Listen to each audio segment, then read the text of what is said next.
Welcome to the Microsoft Ads Training Kit Chapter 34. How to add FAQ extension.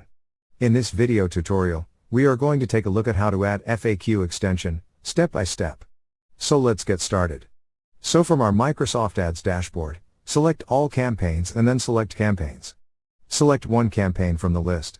Now select Ads and Extensions and click on Extensions from the top.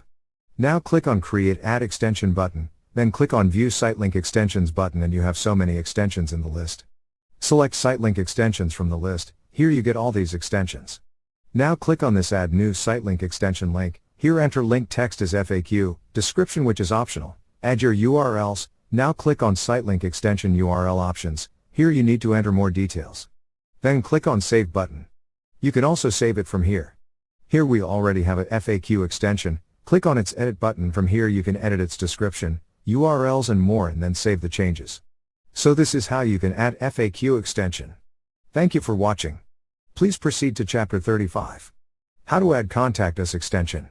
Inside that video, we are going to take a look at how to add Contact Us extension, step by step. See you in the next tutorial.